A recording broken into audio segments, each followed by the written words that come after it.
Welcome to the Retirement Made Easy podcast, a show created to be your go-to source for straightforward retirement advice. Best of all, it is presented in a language that you can understand. Are you ready for some straight talk on retirement planning without all the fluff? Well, you found the right podcast. Here's your host, certified financial planner, Greg Gonzalez. Hello and welcome to another episode of the Retirement Made Easy podcast. I'm Greg Gonzalez. This is episode number 135. And as I say, 135 episodes, that just sounds incredible. My goal was always 2 years. If I could just get to the 2-year mark of 104 episodes, I would think I was somewhat successful. So the 3-year mark will be episode number 156. Maybe we'll do something special for that episode, but we're almost there. If you're a new listener to the podcast, welcome. The Retirement Made Easy podcast was created to be kind of a voice, to be a financial advocate for those people out there that are planning for retirement, that want good, sound retirement planning advice. So every episode, I try to include some wisdom, some tips that you can use in your own retirement planning situation. And I try to be as helpful as I can and try to just provide as much good, solid information and tactics that I'm using with my own clients as a retirement planner in St. Louis, Missouri. I have clients now in almost 23 different states. And the planning that we do for each person, for each family, is very unique because what it comes down to is it comes down to what your goals are. So we always want to match our tactics, our strategies with circling back to what are the goals that we're trying to accomplish here.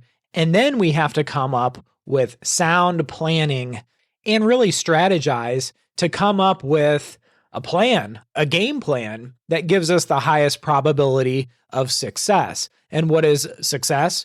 What is financial success? Well, it's accomplishing your financial goals. So as I have said on countless episodes before, figure out what you want and be very, very specific about what you want. And if you're working with a financial planner, let them know, hey, these are the specific goals, not I would like to retire at some point. That's very vague. That's not going to get you there. It's not going to cut it. So you have to be very, very specific. And here's a better goal. I would like to retire at 65 years old with a paid off house and a condo at Lake of the Ozarks also that's paid for. Additionally, me and my spouse, we want to help pay for 2 years of our grandkids' college education. And our grandkids are really, really young right now, so we've got years and years to save to make that happen. And we figure we need about $7,000 a month to be able to do the things that we want to do in retirement and make sure that our money lasts as long as we do. So by that example, do you see how specific I was about this hypothetical goals that someone might have for retirement planning? Instead of saying, I want to retire at some point and have enough money to live comfortably, it's being very, very intentional and specific about what those goals look like, what that dream retirement actually looks like.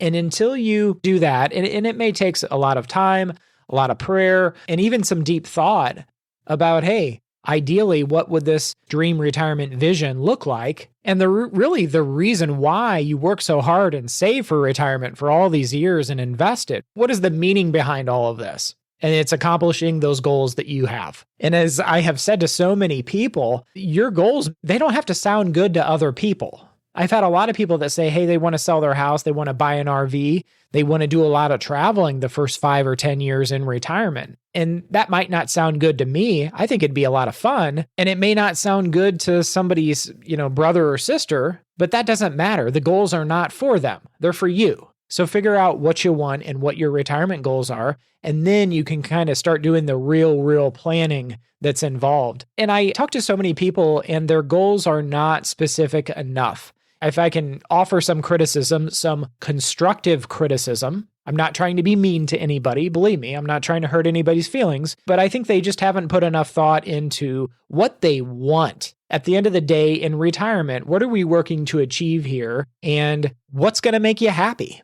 I talked to a guy this past week and he said, he'd like to retire next year. And I said, well, what can I help you with specifically? And he said, well, I'm really concerned about the markets and the economy, and my money is not growing maybe like it should. In fact, I lost quite a bit in my 401k last year, and I want to make some changes. And I said, well, why is that important to you? Why do you think you need to make the changes? And then he opened up and we got to the why. We got to the goals that he was trying to accomplish. And I had to kind of eke it out of him. But he said, well, I always told my wife I would retire by the time I was 65. That's been my goal all along. And next year, I'm turning 65. And I kept asking little questions. I wasn't trying to be nosy, but what it came down to is his wife said, I want to both be able to retire because she wanted to move closer to the grandkids. That was the thing. It was eating her up that, hey, their kids were raised, they moved away, started their own families, and they were 4 hours away, and they hadn't been able to attend any baseball games, any dance recitals, those kinds of things. And they felt they were missing out on seeing their grandchildren grow up. So it took a little bit. But, this gentleman ended up opening up and I kind of got to the heart of the matter. And that's kind of what their goals were. That's what I'm talking about here is what are your retirement goals? Then we can do the planning. But just thinking about your investments, I've got, investments at Fidelity or Vanguard or Charles Schwab or LPL Financial. And that's great to think about those and kind of keep score with how those accounts are doing. But really think about the end goal. What's the purpose of them? What are they there for? Well, it's to accomplish the goals that you might have for the future. And so often I'm trying to coach people and teach people that, hey, we have to align the two. We have to come up with a strategy, not only in the investments, but the Social Security planning, the tax planning, the estate planning. So everything has to be aligned to get you closer to accomplishing those goals. So I hope that makes sense. Lately, I don't know what it is, but this time of year, and I know there's a lot of people predicting a recession for 2023. And I've been getting a lot of calls, a lot of emails about this from clients, from podcast listeners. And I've been doing my best to kind of reach back out to those people and talk about it. Already this year in January of 2023, just like I had predicted, just like a lot of other people had predicted, there would be a lot of layoffs. A lot of those companies held off on the layoffs until they got through the holiday season. And a lot of the tech companies like Google and Microsoft and 3M and a lot of those companies had significant layoffs here in January. And those will probably continue throughout this year. And I'm getting so many questions about the economy and kind of what's going on out there, the prospects for 2023 and what the market outlook is. And Vanguard came out with their market outlook, which is a couple pages. It's called Our Investment and Economic Forecast, January of 2023. I'll put a link in the show notes there, but also LPL Financial published their 2023 market outlook. That's 20 pages. And it's available on my website for free, which is retirementmadeeasypodcast.com.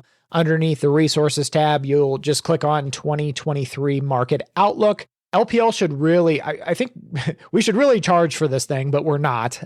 It is a very, very detailed report. They put a lot of time, money, and resources into this.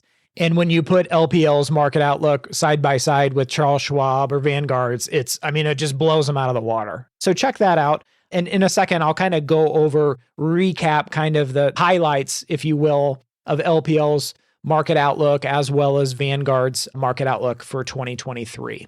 But before I do, as far as the layoffs and the unemployment situation in this country, and I wanted to talk about that just a minute. And if you have time, and I'll try to put a link in the show notes, Mike Rowe, he's the guy that runs the show Dirty Jobs. He's got a fantastic voice. It's made him millions and millions of dollars. And I think he does great work as a journalist. But he interviewed a guy, an economist named Nicholas Eberhardt.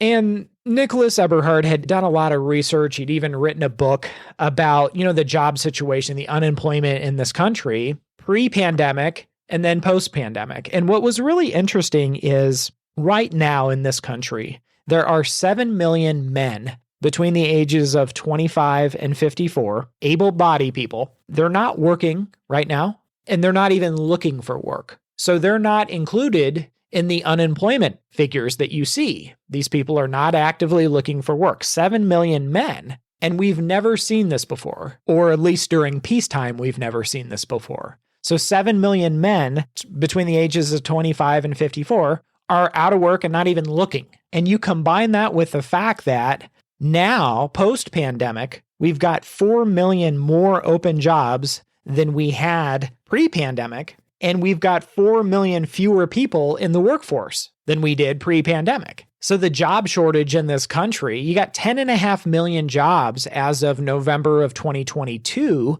Bureau of Labor Statistics, you can look that up if you don't believe me, but 10.5 million open jobs in this country. So again, what this economist was trying to say was, we can't look at the unemployment numbers because we have so many open jobs and we have so many people out of work that aren't even looking for work. So this is a very, very unique economy and job market that we're facing right now. There are still now hiring signs almost everywhere you look around here in St. Louis, Missouri. I'm sure it's like that where you listeners are at. And in Vanguard's 2023 outlook, January outlook for this year, they are assigning a 90% probability that the United States enters a recession this year. And typically what happens in a recession is the economy slows down, right? So companies are not selling as much, their sales are down, their revenues are down, and what they end up doing is they have to lay people off. Well, look at the environment we're under. We have a shortage of jobs, of 10.5 million jobs. So this time around, personally, I don't think we're going to see the normal amount of layoffs that you typically see in a recession. Like think back to the 2008 financial crisis and how many people were being laid off back then. A lot of these companies have lean workforces as it is, and I can't tell you how many people I have as clients that are still working that are saying they have so many interviews at their employer, and so many people don't even show up for the interviews, and they'll hire somebody and they don't show up the first day. And these are corporations, these are well-paying jobs. So kind of to put a bow around it, Vanguard's market outlook has just a couple bullet points. They're expecting 90% probability of a recession in the United States this year. They're expecting unemployment to rise. It was 3.5% in December. They're expecting it to be 4.5% to 5% by the end of the year. They are expecting inflation to be 3% year over year. So not near as bad as 2022, but 3% inflation year over year is still above average. They are expecting interest rates to rise a couple more times this year in 2023 and then flatten out in the third quarter and fourth quarter. And the last thing I wanted to point out in this market report from Vanguard in January of 2023 was that they kind of had a annualized return for the next 10 years, what they expect US stocks to do over the next 10 years. And their prediction is 4.7% to 6.7%, so below a typical 10-year average. So I think it's fair to say that Vanguard's analysts are not very optimistic on 2023 and even over the next 10 years. I mean, it's kind of an okay to fair outlook. So if you're curious to read a little bit about Vanguard's market outlook, again, I'll have a link in the show notes. If you want to read LPL's market outlook for 2023, it's on my website, retirementmadeeasypodcast.com, underneath the resources tab. I would say it's a little more optimistic, but it's a heck of a lot more detailed. I mean, they even looked back at midterm elections and how well the market does after a midterm election. What if a Republican's in office? What if a Democrat's in office? Really, really interesting stuff. So check that out. Again, we don't charge for that. So why did I bring up the economy and the outlook, the market outlook for 2023? Well, it's because I'm getting so many questions about it. And so often I find people, their short-term emotions end up negatively impacting their long-term results. And what do I mean by that? Well, I can give you a couple different examples. Sometimes if the market isn't going somebody's way, if the market is trending down like it did in 2022, sometimes people will abandon their long-term plans for something that feels good, meaning, okay, I'm gonna get out of my long-term investments and sell out of them, so it's not gonna be such a bumpy ride. So temporarily, I can have some peace of mind, if you will, and I'll sit in the money market, earn a couple percent.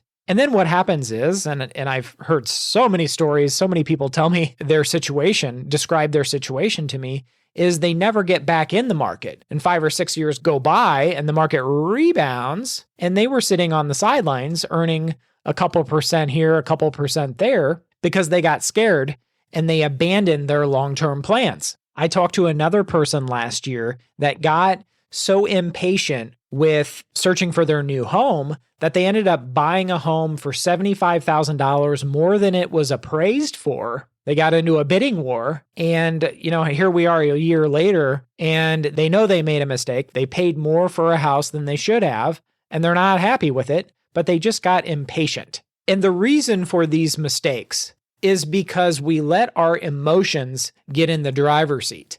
And believe me, I've been there. I've made decisions based on emotions and thrown logic out the window. I've been there. I've made these same mistakes. I talked to a guy last year that he was convinced that Amazon was going to take over the world. They were just getting bigger and bigger and bigger, and the stock had done so well that he ended up putting 90% of his retirement savings in Amazon stock. Well, guess what? Last year in 2022, Amazon stock was down about 50%. So that means 90% of his retirement nest egg was cut in half. Now, he knew better. He wasn't working with a financial advisor. If I was his financial planner, I would have said, don't do that. And this is why. You don't want to put all your eggs in one basket. If something happens to Amazon, then your retirement plan might be jeopardized. But he got emotional and he said, hey, I want to invest with the richest man in the world, Jeff Bezos, right, with Amazon. Well, I can tell you, his company, Amazon, is not invincible. We learned that last year. So my best advice, again, is don't let your emotions, your temporary emotions, derail your long-term plans, your long-term goals. I think everybody can say that they are where they are in life right now because of the decisions that they've made in the past. So if you're doubting yourself, if you're kind of looking at the way things are going and losing confidence, well, you're probably not alone. And maybe it's time to get a second opinion. Maybe it's time to make slight adjustments or even just update your financial plan. I think that would be wise given all the changes we've experienced in the last year or so. But I said something key there, and oftentimes people think they have to make drastic changes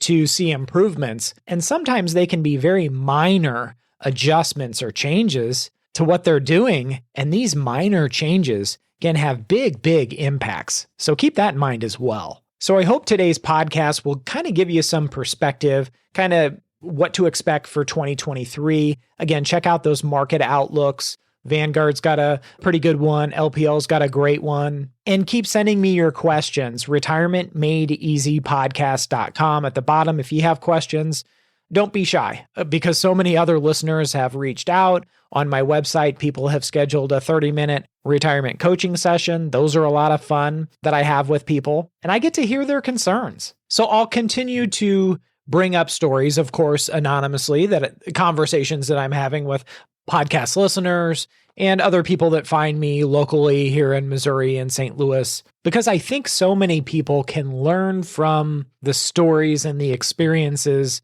of other people. I think storytelling is probably the best form of communication because everybody remembers a good story. Like we all remember the story of Michael Jordan, who in my opinion is the best basketball player that has ever played. Well, he got cut from his high school basketball team. And of course, it broke his heart. He was a sophomore and it broke his heart. Well, guess what? He grew into his junior year and senior year. And man, he became a star basketball player. And he ended up going to North Carolina. And in his first year playing basketball at North Carolina, they won the national championship and he hit the game-winning shot. He played 3 years at North Carolina and then he went to the NBA. So that's Michael Jordan's story that everybody remembers, but they all remember, hey, when he was a sophomore, he got cut from the basketball team. So the moral of the story is, and Michael Jordan himself will tell you, never give up on your dreams. So I'll continue to share stories. And like I said, I'll keep them anonymous, but I think so many people can learn from other people's situations and experiences with the whole goal of making your financial situation, making your retirement plans not only stronger, but also successful. I hope you've enjoyed this episode of the Retirement Made Easy podcast. I'll see you next week. And remember, always dream big. The opinions voiced in this material are for general information only and are not intended to provide specific advice or recommendations for any individual. To determine which investments may be appropriate for you, please consult your attorney, tax advisor, or financial advisor prior to investing. This is a hypothetical example and is not representative of any specific investment. Your results may vary. All performance referenced is historical and is no guarantee of future results. All indices mentioned are unmanaged and may not be invested into directly. The SmartVestor program is a directory of investment professionals. Neither Dave Ramsey nor SmartVestor are affiliates of St. Louis Retirement Advisors or LPL Financial. There is no guarantee that a diversified portfolio will enhance overall returns or outperform a non-diversified portfolio. Diversification does not protect against market risk. All investing involves risk, including loss of principal. No strategy assures success or protects against loss. Securities and advisory services offered through LPL Financial, a registered investment advisor, member of FINRA, SIPC. Thank you for listening to the show today. Check us out at our website, retirementmadeeasypodcast.com. And if you want some help from Greg, submit your questions at the bottom of the page or sign up for a 30-minute retirement coaching session with Greg. We'll see you next week.